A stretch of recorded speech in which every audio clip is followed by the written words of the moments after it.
Hello guys and welcome back to the Foot Talk. So Real Madrid started La Liga campaign with two impressive wins.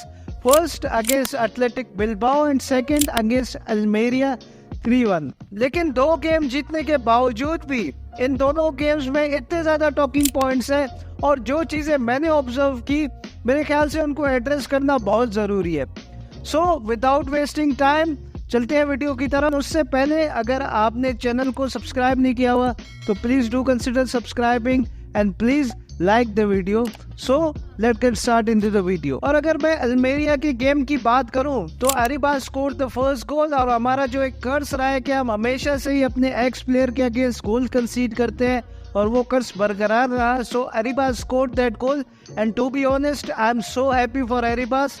I think उसको chances मिलने चाहिए थे. So Jude came up with two big goals और वो goals जिसकी वजह से हमारा कमबैक जो था वो कंप्लीट हुआ. और जूड हमेशा से ही एक गोल थ्रेट रहे हैं, चाहे आप उसको उनके डॉर्टमुंड के टाइम पे देख लें या चाहे आप उसको उसके रियल मैड्रिड के टाइम पे देख लें. Toni Kroos scored that banger but all thanks to Dani कार्वाहाल.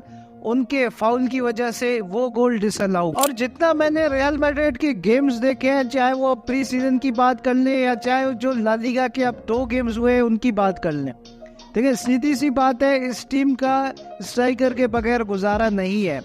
और ये अगर फॉर्मेशन की भी आप बात करें तो ये फॉर्मेशन भी उस तरीके से यूज टू नहीं हो रहे लड़के, जो चाहे आप विनीशियस की बात करें या रॉड्रिगो की बात करें. I think everyone can see it, fans can see it, pundits can see it कि इस टीम को एक स्ट्राइकर चाहिए, वो स्ट्राइकर जो आपको गोल स्कोर करके दे. लेकिन जो नज़र नहीं आ रहा वो नहीं आ रहा है मैनेजमेंट को, वो नज़र नहीं आ रहा बोर्ड को. देखिए you can not doubt Florentino Perez but you can criticize him for his policies. क्योंकि अगर आप एक स्ट्राइकर नहीं लेके आओगे तो जूड बेलिंगम आपको हर गेम में गोल स्कोर नहीं करके देगा. You are going to struggle big times against the big teams. और ऐसी टीम्स जो कि लो ब्लॉक्स बन के खड़ी हो जाती है उसमें आप स्ट्रगल करें. So you need a goal scorer, you need a striker who can score 20-25 goals for you in a season. और अगर इस फॉर्मेशन की मैं बात करूं तो इस फॉर्मेशन में विनीशियस को खुद को एडजस्ट करना पड़ रहा है. क्योंकि अगर आप इस फॉर्मेशन में देखें तो विनीशियस इतना ज़्यादा कंफर्टेबल नहीं है जिस तरीके से वो 4-3-3 में कंफर्टेबल होते थे. क्योंकि वो प्रेफर करते हैं कि उनको एक एज अ वाइड विंगर देखा जाए और उस वाइड में वो ज़्यादा इफेक्टिव नज़र आते हैं. और मुझे यहाँ पे एक और बात जो समझ नहीं आ रही वो आ रही है कि जोसेलू. अब जोसेलू को आप इन टीम्स के अगेंस्ट लाइक अल्मेरिया और आगे भी जितनी लो ब्लॉक्स टीम्स आएंगी उनके अगेंस्ट आप उनको यूज़ क्यों नहीं कर रहे, मुझे ये बात बिल्कुल समझ नहीं आ रही.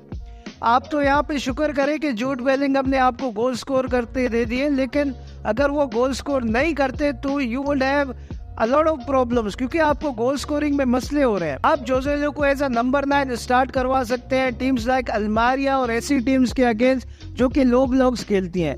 क्योंकि लो ब्लॉक्स में आपको एक ऐसा बंदा चाहिए जो कि एक बॉक्स में रह के जो कि एरियल थ्रेट्स आपको प्रोवाइड कर सके. इस वक्त आपकी टीम में कोई एरियल थ्रेट्स नहीं है. जूड बेलिंगम आपके जो टैक्टिक्स है उसमें जूड बेलिंगम आपके लिए स्कोर तो कर रहे हैं, लेकिन आगे जाके आपके लिए मसले बढ़ेंगे अगर आपने इन चीज़ों पे आज से फोकस नहीं किया. आप जोसेलू को एज अ नंबर 9 खिला सकते हैं और आप लेफ्ट साइड से फेरन गार्सिया और राइट साइड से डैनी कार्वाहाल को कहें कि उसको क्रॉसेस फीड करें. तो जब आप जोसेलू को क्रॉसेस फीड करेंगे देन आपके जो चांसेस हैं गोल स्कोर करने के वो बढ़ जाएंगे. बाकी अगर मैं फेरन गार्सिया की बात करूं तो he has been superb in both the games. जिस तरीके से वो रन्स बना रहे हैं और उसके रन्स विनीशियस को काफ़ी हेल्प कर रहे हैं.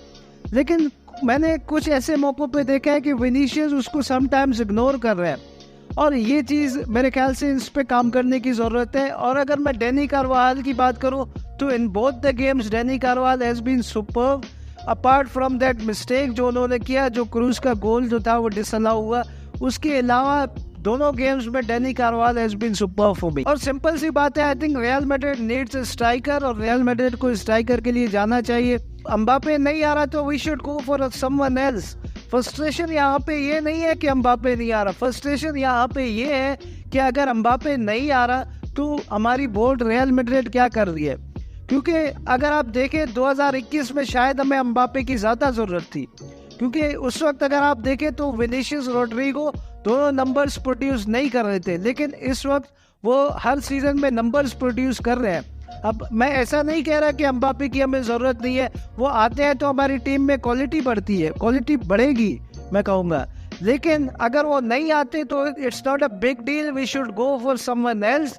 किसी और स्ट्राइकर के लिए जाएं, एक ऐसे स्ट्राइकर के लिए जाएं जो कि आपको 20, 25, 30 गोल सीजन में मार के दे। बाकी मेरे ख्याल से ब्राहिम को चांसेस देने चाहिए। ब्राहिम को जैसे चांसेस दिया अल्मेरिया के अगेंस्ट, उससे पहले मुझे समझ नहीं लगती कि उसको चांसेस क्यों नहीं मिले। इतने ज़्यादा मिडफील्डर्स की कोई ज़रूरत नहीं है, आपको गोल स्कोरर चाहिए, आपको एक ऐसा गोल स्कोरर चाहिए जो कि आपको गोल स्कोर करके दे। और ब्राहिम को भी आप चांस दे सकते हैं, जिस तरीके का उसका कैमियो रहा है लास्ट गेम में अगेंस्ट अल्मेरिया, सो आप उसको chance they, he will do well. Do let me know your thoughts, what do you think about the striker, और आपको क्या लगता है कि रियल मैड्रिड को क्या चेंजेस करने की ज़रूरत है, क्या रियल मैड्रिड को अपनी फॉर्मेशन चेंज करने की ज़रूरत है? Do let me know in the comment section. अपना ख्याल रखिए, मिलते हैं नेक्स्ट वीडियो में। It's a good bye from me, until then piece.